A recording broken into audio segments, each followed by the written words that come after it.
How's it going, everybody? Jake Thomas here, welcoming you to another episode of Sick, Scared, and Stupid. Got today's guest coming from the Pacific Northwest by way of Phoenix, Arizona. He is the owner and founder of the Savage Carnivore Company, the host of the Inner Carnivore Podcast, the writer of the Carnivorous Cookbook. He's going to tell you about his all things carnivore retail, and a man who loves experiments just like me, and he's in the middle of one that we're definitely going to get right into. Mr. Jason Brown, Carnivore JT. What's up, man? How's it going? I appreciate you having me on. Yeah, man. Thank you for being here. And we were just talking off camera about Jason's migration from the wet and rainy Pacific Northwest to the dry and arid desert country he's in now, and the fascinating aspects of people doing that pretty prevalently and frequently within the last few years throughout the country, trying to find a place that is more suitable to them, their needs, their family needs. And Jason, sounds like that's pretty much what got you guys there too, yeah? Yeah, I mean, I spent a lot of time down here when I was growing up, strictly because I played baseball. So up in the Pacific Northwest, college baseball season starts at the end of February. Anybody who's ever been to the Northwest knows that the weather is terrible in February. So Arizona is a very common place for teams up there to start. So I've been to Arizona a lot. My little brother lived here for a number of years. We have friends down here. And so it wasn't as drastic as it seems, but yeah, when you think about packing up, where you're born and raised and moving 1,800 miles to a completely different climate, to a completely different area, it can be challenging, but now that we've been here almost 2 years, I would do it again in a heartbeat, and never look back. Amazing. What prompted Arizona? Was it just throwing darts at the map, or like you said, was it the baseball familiarity more than anything? It was a little bit of the familiarity, but the majority of it was trying to find a state that kind of fit what we were looking for. So I have two little kids. So that was a huge thing is, where do I want to raise my kids? Somewhere that's not going to be too crazy of a cost of living, but also has to have, they have to pay decent. We moved down here with my wife's job. And so we had to find, you think about some of those places okay, let's go to Wyoming. Well, good luck finding a job where Wyoming pays anything. Yeah. Idaho was starting to get expensive. So we were just we look at Florida. But in my wife's profession, even Florida didn't pay that well. So it's we kind of had to navigate, and we just kept coming back to Arizona. We both enjoyed it. We're hey, let's try the opposite end of the spectrum when it comes to sunshine versus rain and see what happens. That's awesome. Yeah. Well, you almost went totally cross country going to Florida then. Yeah. I mean, we considered there was nothing that was off the table. But we just knew we did not want to trade the climate that we were in for a similar climate. So that kind of narrowed us down a little bit for sure. Amazing. So what got you into, your way of eating, your philosophy as far as in your content and what you put out and your cookbooks and your brand? Man, that's an interesting one. So most of I'll call them carnivore haters for lack of a better term. They suggest that the only reason anybody would ever go carnivore is out of necessity, right? You think of the Michaela Petersons of the world where you have such bad autoimmune issues that's the only thing that's left. And so you try it and you have some success. I kind of ended up on carnivore via animal-based, kind of the Paul Saladino route, strictly because, I spent a lot of my 20s doing amateur bodybuilding and dieting up and down and working in the fitness industry. And I tried it again because, I had little kids and then started to gain some weight. And I was all right, I gotta take care of this. And I did Whole30. I don't know if you're familiar with Whole30. It's super basic, just eat whole foods. Sounds good. But I still didn't feel good. I started to lose weight. I started to look better, but I was man, I just don't feel good doing this. And so I immediately put the weight back on. I was I haven't cheated in 90 days. I'm losing weight, but I feel terrible still. So I kind of landed on the Saladino way. And I was man, I'll just try it. I tried it I kind of half-assed it. I'm not going to lie. My meals were animal-based, but I still snacked however I wanted. I still drank. And I started to feel good. I was man, maybe there's something to this. And then I've just slowly but part of the thing that I appreciate about your content is it's always the striving to like see what else there is, and like maybe there's something that works a little bit better. Yeah. Even if I'm having good results with this, like what if I tinker with this and I make it even better? Yep. And so I keep going, and it led me to just continue to cut out carbs completely. And then in November of this last year, I was like, I'm holding on to 50 grams of carbs a day. Just cut it out. I'll just cut out and see what happens. And I felt better. Like once I got completely fat adapted, food lost that hold on me, where you'd go throughout the day where you're like, okay, so like for this example, I'd be like, okay, we got it. It's 1:00 my time. If I don't eat before an hour into it, I'm not going to prepare food. I might not eat till 3. Am I going to feel okay come 3:00 if I haven't eaten yet? Yeah. I mean, not necessarily for the day, but just, 4 or 5 hour period. And even on animal based, that was still a consideration in my mind. Sure. I'm going to go hiking. Like, what food am I going to bring? When am I going to eat before? When am I going to be able to eat after? Yeah. Like, oh yeah. And so when I completely cut the carbs and I went completely fat adapted, like that completely went away. I tell a story that I went to go get, part of my sleeve done, and he's like, all right, yeah, maybe bring lunch, prepare for 7 hours. Yep. I was like, okay. My first thought is, what am I going to do? Like, oh my gosh, and I didn't even worry about it. I ate breakfast at like 9:00 in the morning. I got home and ate at 5:00 at night, and I was totally fine. Mm. And so it was at that point where I'm like, okay, do I need to do carnivore? No. We were talking about my experiment that I'm doing now. I actually feel okay right now. So I could get away. I could probably get away with eating whatever I wanted, but the benefits just outweigh any of the restrictiveness for me. And so why wouldn't I do what makes me feel better? Oh man, that's nice. And for anybody that doesn't know, yeah, a long tattoo session can be draining, really draining. Now, like you said, 5, 6, 7+ hours in the chair. You come out of it, it's like a fucking train wreck. Like the meal after a tattoo, after a long tattoo session, is a great meal. Is one of the best and most rewarding meals for sure. And the anxiety of your kit, your meal kit or your prep kit to go into a long session like that, I would always bring like a coconut water, some kind of mineral water or whatever, like have a snack. It's like, all right, we're going to probably break every 2 hours, depending on his eyes, like when he gets tired, or, I've definitely been there, man. That's so funny. And God, yeah, when you don't eat it, through that though, and finish a long session like that, and then have the meal after, oh my God, is it fucking phenomenal. And you usually sleep like a rock too, which is pretty great. But yeah, it's interesting to hear you talk about, the not being out of necessity, but just, tinkering and being curious and kind of leaning into what's feeling good to your body. And the experiment that JT's talking about is he is eating like 4,000 calories a day of just standard American smorgasbord board, right? Like whatever you want. I mean, I'm seeing you eating like gummy worms and shit and ho-hos and Twinkies and big bowls of cereal and like the Stouffer's, wrapped prep ready meals and all that stuff. Like what sparked your interest in that? I mean, obviously you said like you're feeling okay, but what made you want to kind of go back into that world and think like, all right, what am I going to eat here? And let's see how this goes. So it's off the heels of the 4K carnivore experiment I did. And it started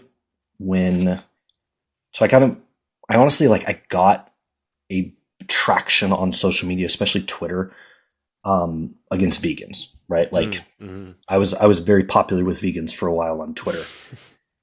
And like a little sidetrack, it's funny the different platforms. Like, so I have a decent following on Twitter, and vegan content does way better on Twitter, right?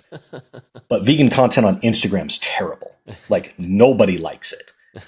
And so like it's this weird back and forth. So Twitter was my first kind of rise up, the first platform that I broke 10,000 followers on.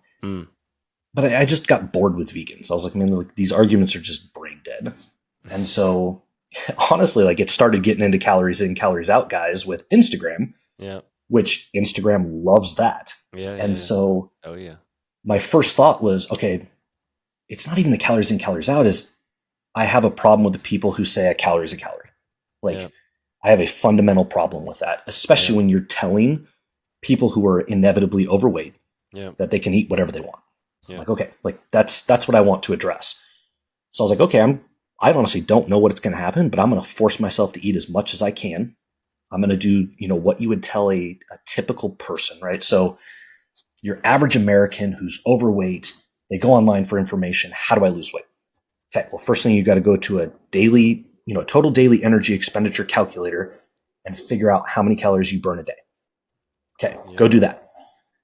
Then once you find it, then you get the math, right? 3,500 calories is 1 pound of fat. We want to lose it slowly. So let's average 500 calorie deficit over the course of a day. So we lose a pound a week. And then you eat that calorie target and you lose weight and everything's great. I was like, okay, well, if this is math, right? What works for weight loss has to work for weight gain. So if I eat 500 calories over, then based on thermodynamics, I have to gain a pound every week. I was like, okay, what if I go extreme? So I calculated out and it was 2,850. I was like, I will do 4,000 calories and my expected weight gain is going to be, originally I was going to do 35 days. I was like, I should gain over 10 pounds of fat.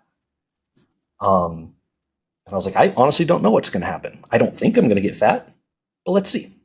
And so I did that. It was tough. Like it was another point that I was trying to bring up is it is really hard to eat that much when you're a strict carnivore. Like there was, for anybody who followed along at all, there was days where I had to drink like melted butter to get my calories in because I could not get to 4,000 calories. Like I would just be like, oh my gosh, I don't want to eat anymore. And it was honestly about 2.5 weeks in that I then realized I was like, okay, I've got to do another experiment to compare because I'm losing weight. Like, and it's not just water weight. Like I've been carnivore for quite a while. I am legitimately losing body fat. And, in order to address whether a calorie is a calorie, I now need to do the extreme opposite at the same caloric intake and see what happens. So I cut it short a little bit, 3 weeks, lost 4 pounds. And then I'm like, all right, I'm going to go standard American diet. I'm going to, get away from the naysayers who are going to say, well, you have to equate for protein. And I'm like, okay, why? Why do I have to equate for protein? They're like, oh, well, the thermic effect of protein. I'm like, cool. The thermic effect of this diet is actually higher because carbs have a higher thermic effect than fat does. So we'll cover that base. We'll do it calorically. I'll keep the same workout routine. I don't do cardio. I'm work from home. I don't have, a super active lifestyle. I was like, and we'll see.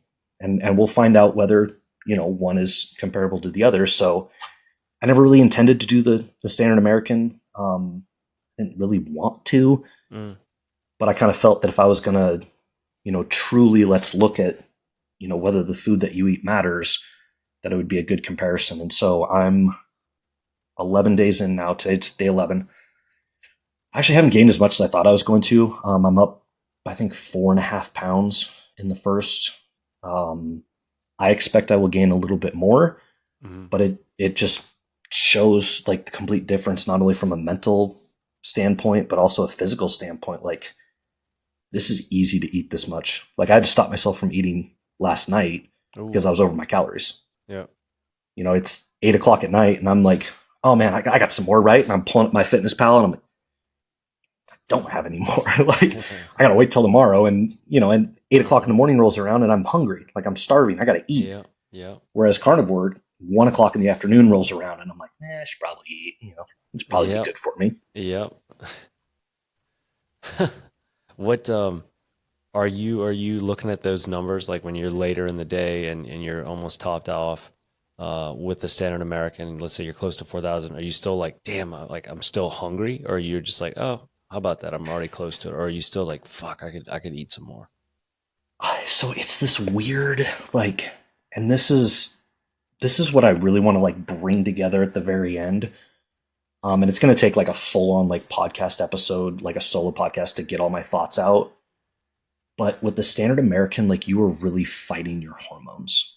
Like, you mean so like everybody wants to talk about and leptin?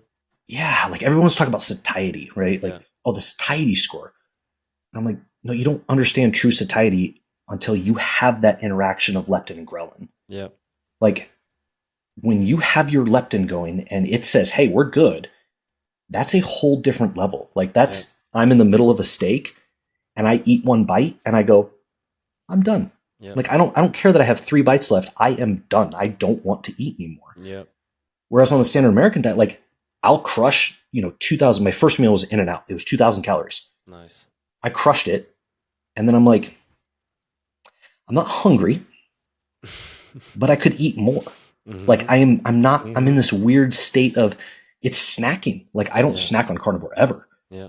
But now every time I see food, I'm like, oh, I could, snack on that, or I could snack on that, or, what other junk do I have to eat the rest of the day? I could, go grab some of it. Yeah. And none of it's based on I really want it. And none of it's based on the fact that I'm hungry.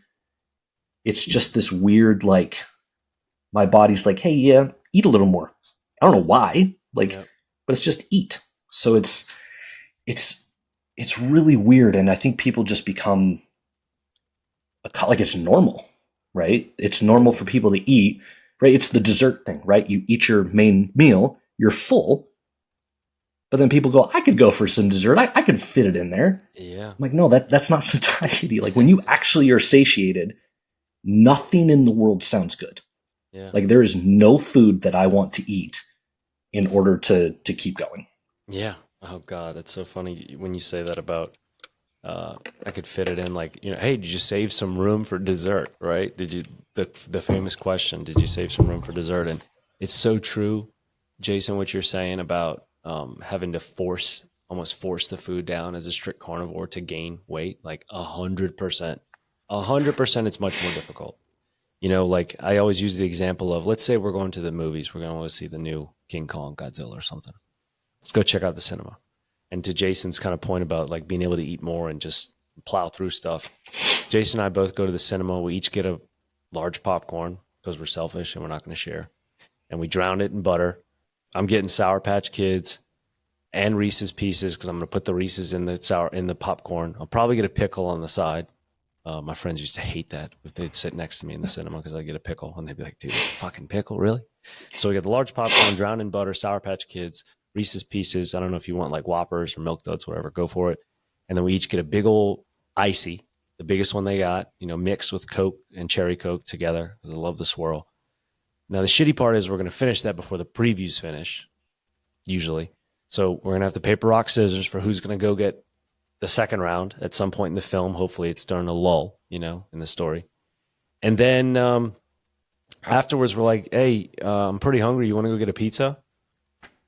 How is that possible? Like I literally, for everybody out there, think about that.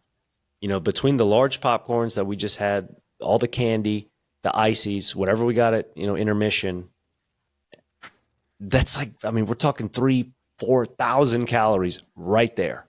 Your whole daily allotment of what you're talking about getting down, like in just a sitting. And then we're talking about going to get dinner after that.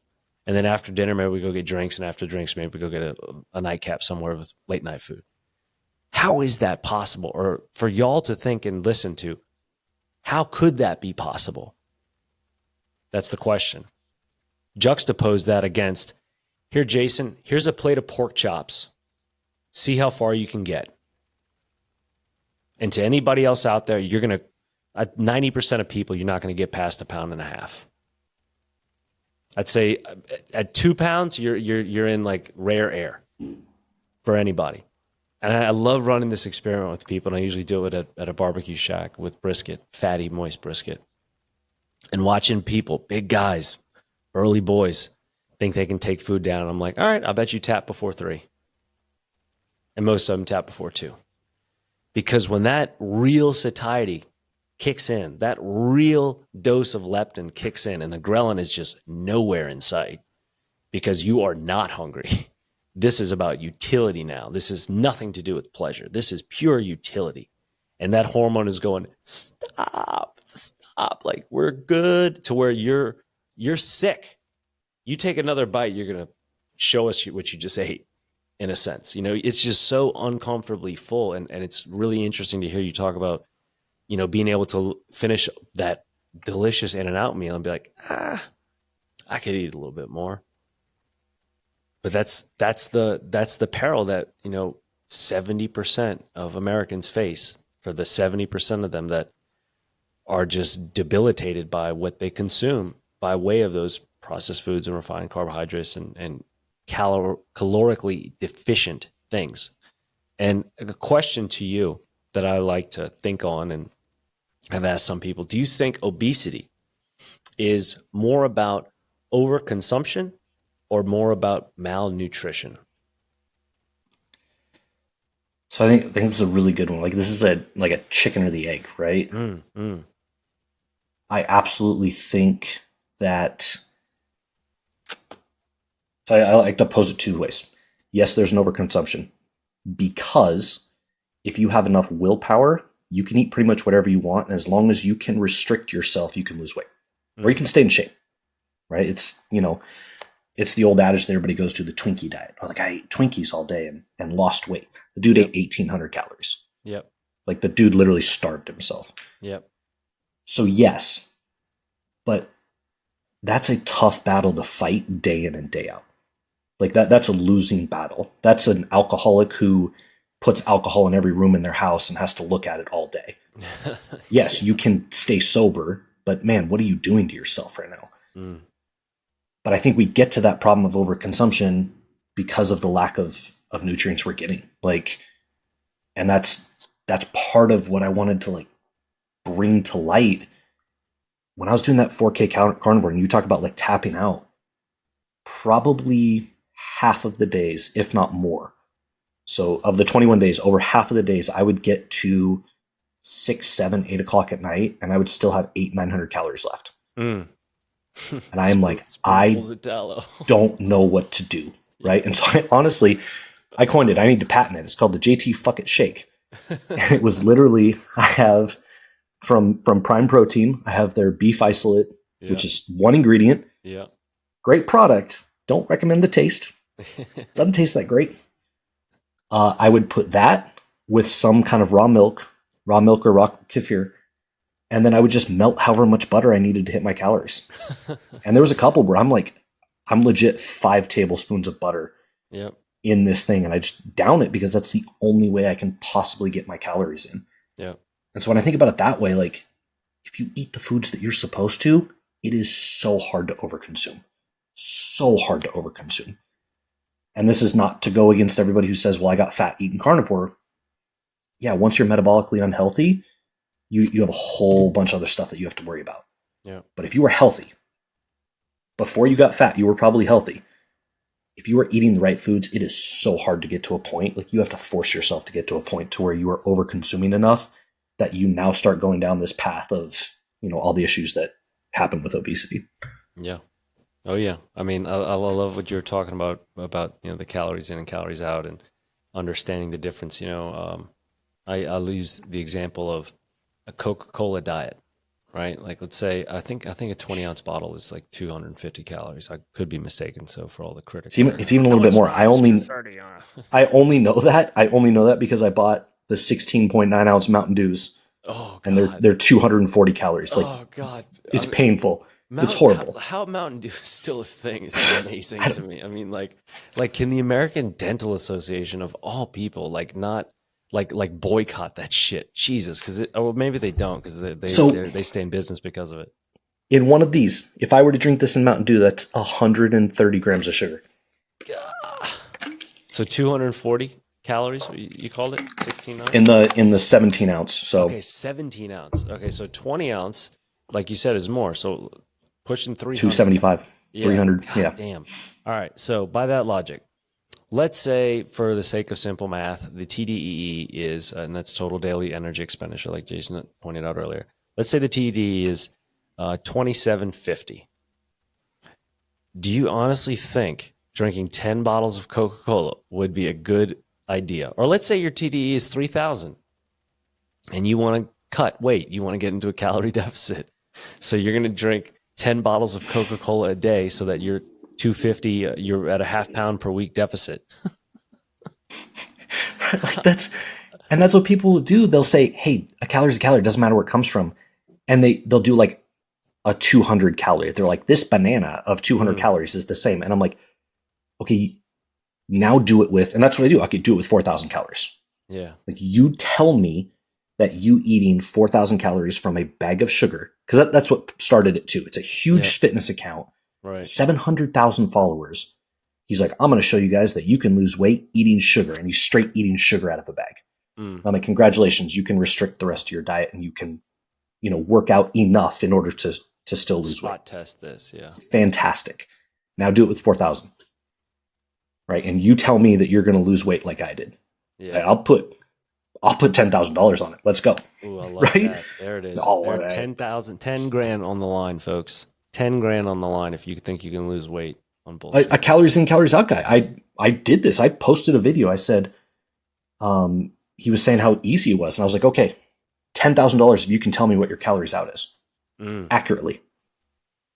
I put on. It's on social media. It's been up there for 3 months. Attach that to this for sure. That is awesome. Never. And I was like, you cannot tell me what your calories out are unless you're in a metabolic ward and you're not doing anything and you are hooked up to CO2 machines and you have heat going on and you are indirect calorimetry. You cannot tell me what your calories out are.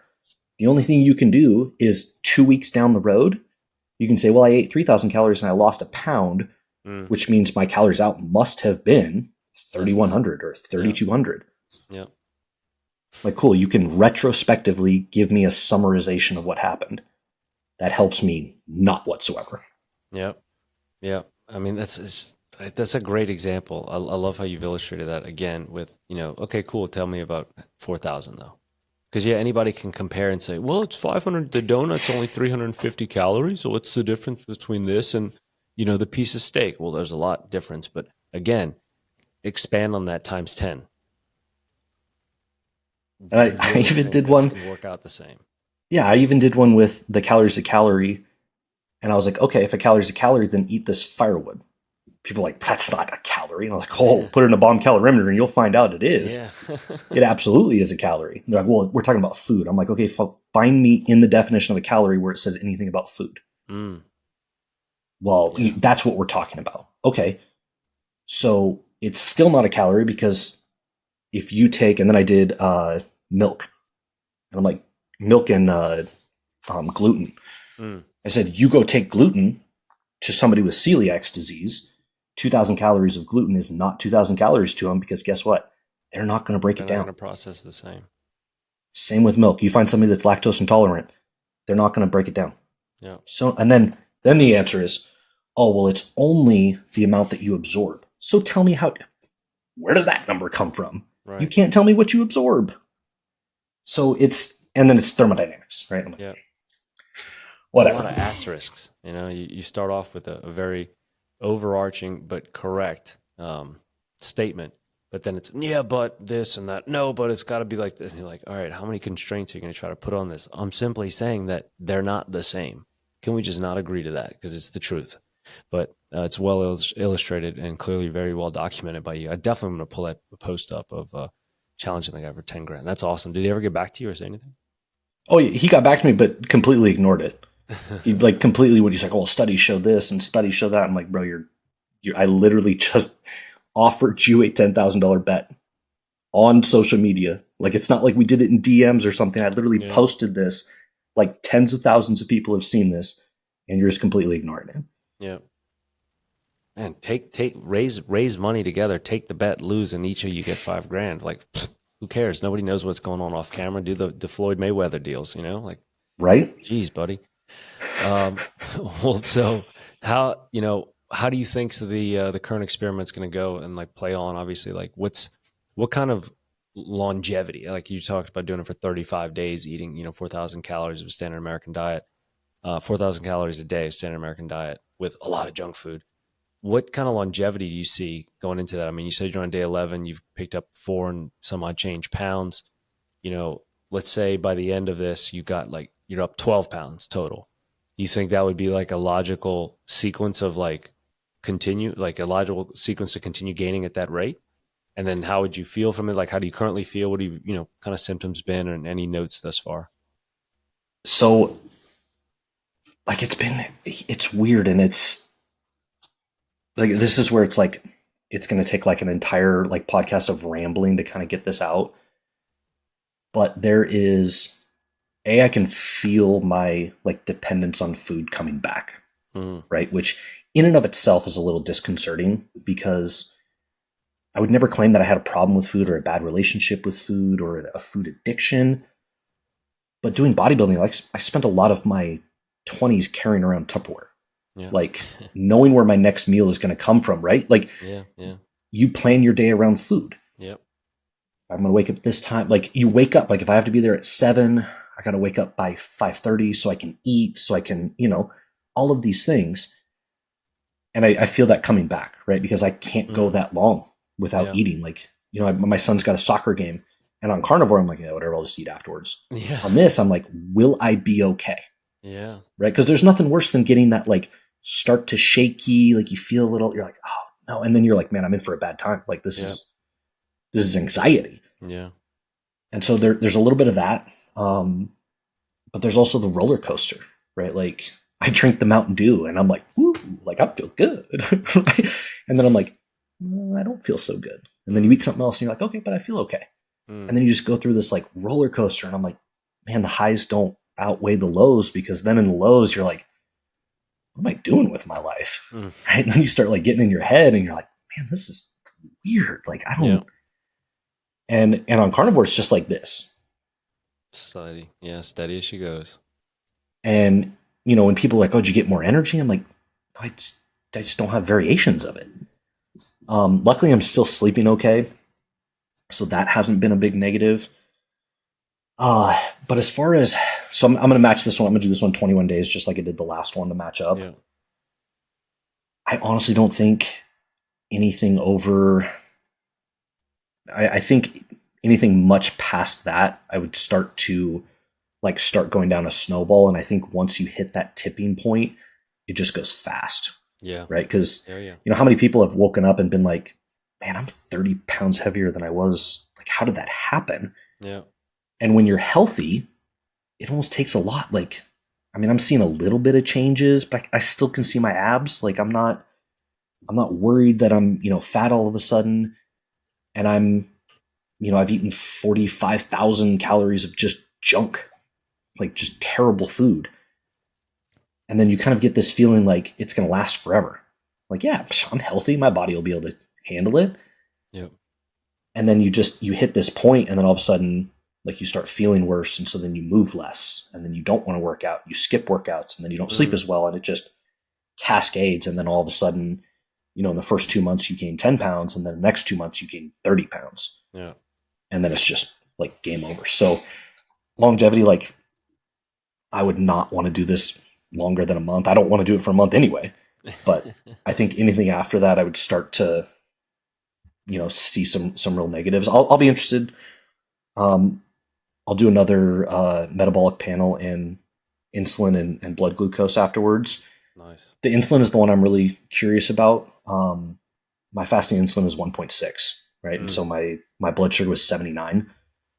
So I'm rather insulin sensitive, which is, I think, one of the reasons why I'm okay, right? So many people are like, man, I would be wrecked. I would have this inflammation. I'm like, well, I'm in a little bit different position than most people, where I can handle this, abuse I'm giving my body for a time. Sure. Right. Even my blood sugar started to go up a little bit on carnivore.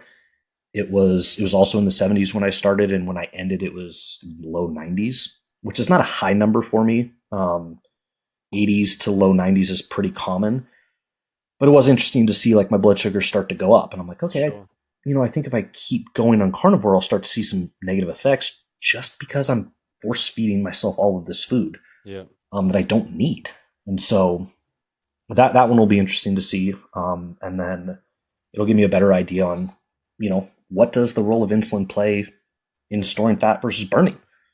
I'm of the opinion that if you can control your insulin well enough, it's going to be pretty difficult to add fat, but you can jack your insulin up pretty quick. So it's this, I think I saw a Dr. Bickman video where they did a metabolic ward study, and, people started to develop insulin resistance within 5 days.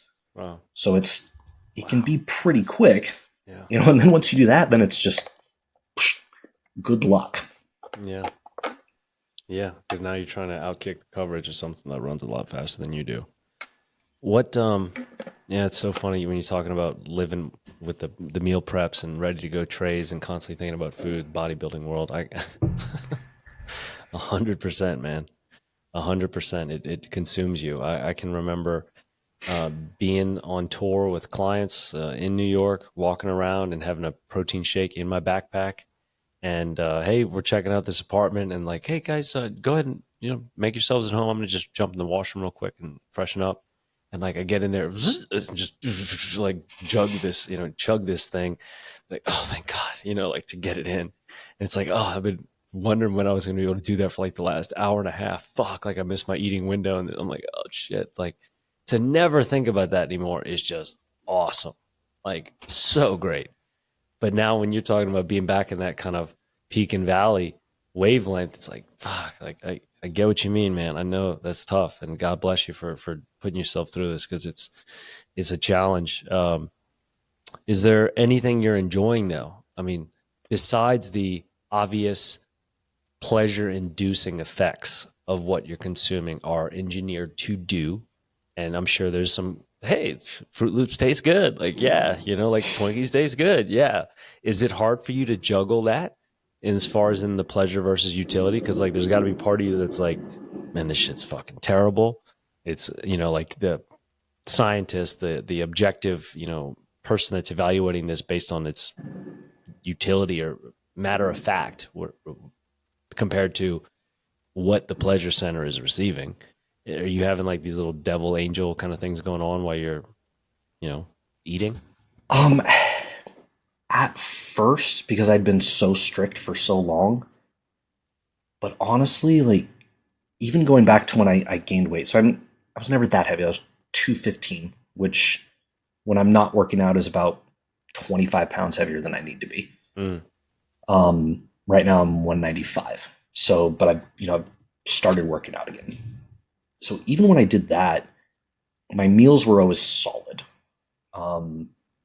Really since college, like since, freshman year eating at the cafeteria and, pounding Taco Bell when the cafeteria food inevitably ran through me in the first hour. Yeah. Since then, my meals have always been, solid, not perfect. I'd still have pasta or pizza from time to time, but the majority of the meals were home cooked and they were some sort of solid protein. But it was always snacking that got me, right? It's, inevitably when you start weighing Doritos, you realize how easy it is to get fat on Doritos. Like I did one serving of Doritos last night and I was like, seriously, like really that's it? Like you're telling me that's what a serving size is? So when you inevitably eat, 600 calories of Doritos at night, that's how I got to where I was. But it was never because I used to eat junk for meals. So I always had that little bit of like, you feel okay, and then you snack, and then you wake up and you feel okay, and then you snack. This is just the constant barrage of like on one of my videos, I was like, you know what? Independence Arc sent me some grass-fed beef, nice. And I'm going to eat a pound of it, and it's going to fuck my macros up, and I'll figure out how to do it. Like I'll drink orange juice at the end of the day or something. I don't care, but I need to do something. And so right now, I don't look forward to anything eating because there's no break for me right now. And I've tried to work in some ground beef, but it raises my fat so high that it starts messing with my macros. And then I'm like, and then you realize that almost all junk food has fat and carbs. So then I'm looking for like just pure carbs. That's why I got the Mountain Dew. I was like, man, I need something that's just pure carbs because otherwise my macros are going to be all jacked up. Which like it's weird. I'm like formulating how to fit my standard American garbage. Yeah. But because I don't have that, like those meals where I actually feel good, I really don't look forward to anything. Like the Twinkie doesn't taste good anymore. Like maybe the chips, like chips have always been my vice, but honestly, like nothing right now. Like I just had Culver's and I normally would like Culver's, but I'm like, nah. So it's just, because there's no break, you get the dopamine, right? Yeah. But there's nothing like in this part of the body that wants it or craves it or thinks it's good. It's just, yeah. So it's like the moderation thing, like where you're just you're getting it all the time. It just doesn't have that appeal anymore of like wanting it to be a treat or a cheat. You know, if you're having it constantly, it doesn't have the same kind of appeal to it. So I can imagine for a guy that's got a cookbook that you're probably looking pretty forward to successfully finishing this in 21 days. So 10 more days left, which is great. You already passed the halfway point. What are you going to be whipping up? You know, what are you going to be thinking about? And then segue that into the cookbook, or, you know, lead off with the cookbook. What brought you to want to write that? Obviously you like to throw down in the kitchen, right back at you. I'm with you there. So that's got to be on your mind, you know? Yeah. Oh yeah. I've got a tomahawk in the freezer, and some bone marrow, some beef marrow bones. And I'm going to do a tomahawk with some bone marrow compound butter. Like that's like, I'll probably the first couple days will probably be like not eat very much, but that's definitely on the table because that's also what this is doing. I have zero interest in cooking, zero. Right like now. I don't want to cook anything right now. Right now, you mean? Yeah, right now. Which is atypical for you, I assume. Oh yeah, I cook all the time, right? Like I always cook my meals. I never get them out, and that's kind of what started the cookbook. Is I've been cooking for a long time, but I was always super basic. Like my wife used to make fun of me because my wife would do like fancy stir fries and, you know, rice dishes and, you know, all of this stuff. And I'd be like, chicken and broccoli. And I'd complain about it. And she's like, you can make something else. And I'm like, yeah, true bodybuilder. That's just too much work. Right. And then when I started Carnivore, I was like, man, everybody says it's super restrictive. Yeah. I was like, I bet I can make it not that boring. Yeah. So that's what's kind of bred it. And it's what kind of got me a little bit of a following on Instagram was doing food reels, and where I would do recipes and I'd post them on, you know, on my blog. And then after I had about 20, 25, 30, and more and more people were like, hey, you have a cookbook? I was like, no, I just like post these on the internet and I put the recipe in and tell you guys how to do it. I was like, and I have it all. Might as well just put it all together. And so that's what prompted it. And I definitely want to do more, and I definitely want to do a physical copy cookbook, because, you know, everybody just thinks it's so boring. I'm like, yeah, you know, you might have to, you know, go out of the realm of carnivore. It's, you know, it's not a strict carnivore book. There's some where it has, you know, tomatoes as a garnish, or you use fresh herbs, or, you know, stuff like, and if you don't want to put it on, don't put it on. It's not that big a deal. But, you know, I realized that you can take a lot of these recipes and just adapt them and make them carnivore. And you don't have to use the canola oil, and you don't have to use, you know, whatever it is that they will, you know, flour as a wash, or, you know, any of that, a dredge. And you can mix and match, and you can do all this stuff, and it's work, of course, but it gives people an idea that you don't just have to eat the plain burger patty with a steak every day, or, you know, scramble up some eggs. And so I am looking forward to it. It's been quite a while since I've released a new food reel, just because even on Carnivore, I wasn't like, I was super basic, because I was super conscious about collecting all the fat, right? So everything was cooked in a pan and poured over the top. And I didn't want to worry about, you know, counting calories if I was doing a compound butter or something like that. So I'm definitely looking forward to getting back to it. Especially since I just released a line of chef's knives that I'm super intrigued to get going on. But I'm just like, man, I'm not cooking. Like, it's painful. Like, it's painful to go to the freezer and get my dinner. Like, it literally pains me to like open up the freezer and pull out my mac and cheese and it's on the video for today as soon as I edit it. But on the back of this Stouffer's, it's like mac and cheese, barbecue, pork, something. And on the back, it's like sensible portions. It's like one of these equals sensible portions. Like, add a salad for a complete balanced meal. And I was like, and then I looked at the list of ingredients. 100. I didn't even count them. Oh, dude, there's got to be 100. It's the entire side panel in small print all the way up and down the box. And I was like, oh, man. I was like, part of me wants to do a calculator, right? Like, calculate the number of ingredients I'm eating. Because on Carnivore, it was super basic. I would eat a steak. I would eat burgers. I would eat butter. Salt. And I would eat cheese. Yeah.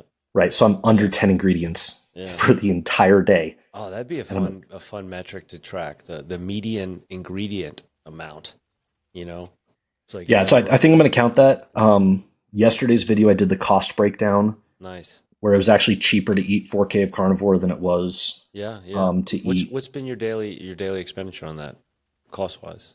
On the sad one? Yesterday was just under $15. Nice. That's pretty close. Yeah. It mainly depends. Yeah, it mainly depends where I get my main calories. Like if I'm doing a decent amount of beef, it's going to be a little bit less. Yep. Or, if I'm doing a freezer pizza, it's going to be a little bit less because, $4, you can get 1,000+ calories from some garbage cardboard. Yeah. But I was also I was like, man, I'm not going to pay full price for this. So some of the food I don't even want to eat. Like I bought like Costco pack of Twinkies and cupcakes to start. And I'm just like shoving them in. I'm like, this is disgusting. God. Like, what am I doing with my life? What are you having for dinner tonight? I actually have to calculate out my, this is the other thing is I hate this, like I've calculated calories as much, if not more than 99.9% of the people in the world they will ever do. Yeah. Right. And not just now, like throughout my entire 20s. Sure. Like I'm out here, I'm weighing taco seasoning, right? like if anybody wants to, people will talk that be like, oh, you miscalculated. Yeah. I'm like, bro, I'm weighing taco seasoning right now. Like, come at me. Let's go. Yeah. And they will, inevitably. Oh, yeah, for sure. But I'm sick and tired of the tracking. Like, I'm sick and tired of weighing everything. I'm sick and tired of videoing myself eating. Yep.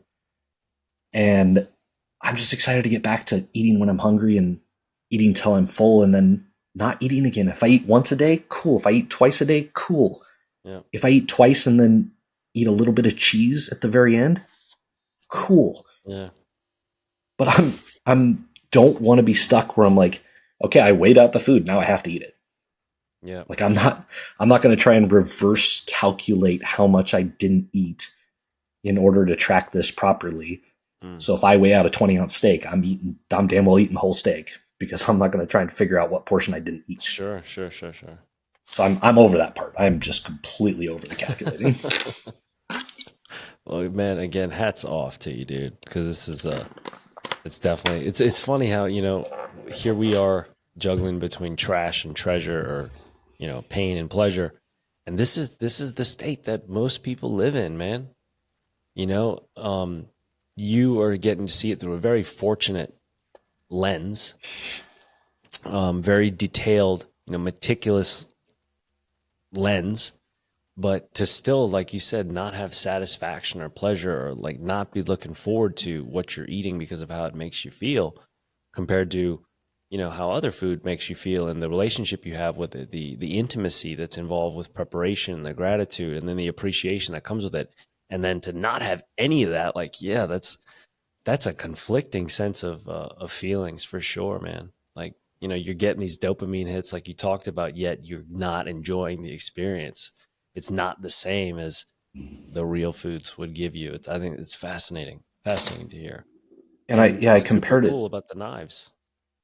Yeah, I just dropped it this morning.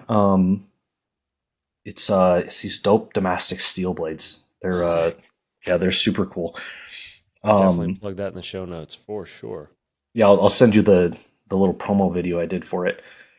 But yeah, people ask me like, do you like it? Are you like at least having some fun with it? I'm like, I honestly feel when you have a day off, right? I have a Sunday. It's a lazy Sunday. I don't have anything that I have to do. And you watch 6 hours of Netflix, right? Yeah. And an hour into it, you go, I should probably do something. And then 3 hours into it, you're like, I really need to get up and find something to do. And then after 6 hours, you're like, why did I do that? You're like, I literally just wasted like all of this time. And you kind of have that like sick feeling of that's time I'm never going to get back. And why? Or, you scroll on your phone and you're like, man, I could have gotten an extra hour of sleep, but I literally just spent this time on my phone accomplishing nothing. Like that's how I feel with what I'm eating.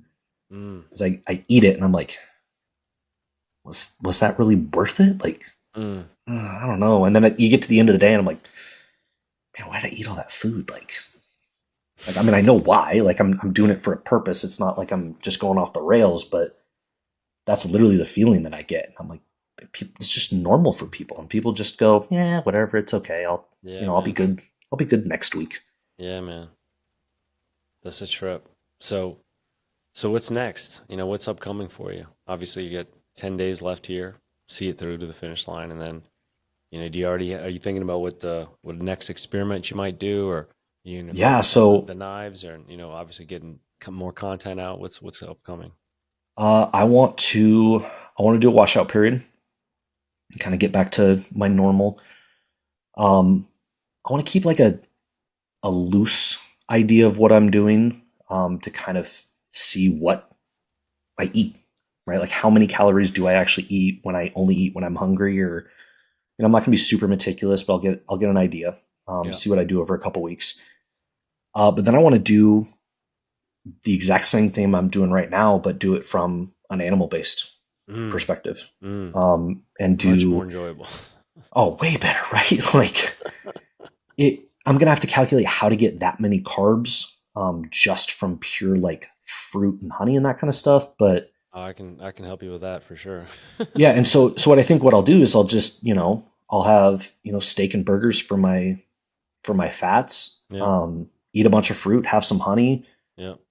Drink some dairy, and then see what it is. Match up macros, match up calories. There's you can't tell me there's any of this thermic effect or protein, or like, I'm gonna, as meticulous as I have been, as close to the letter of the the number of grams of carbs, match up and do that for 3 weeks and see what happens. Dude, you're gonna get in good shape. That's not only from a feeling standpoint, but from a body composition, and is it really different to eat 500 grams of ultra processed carbs versus 500 grams of fruit? I think so.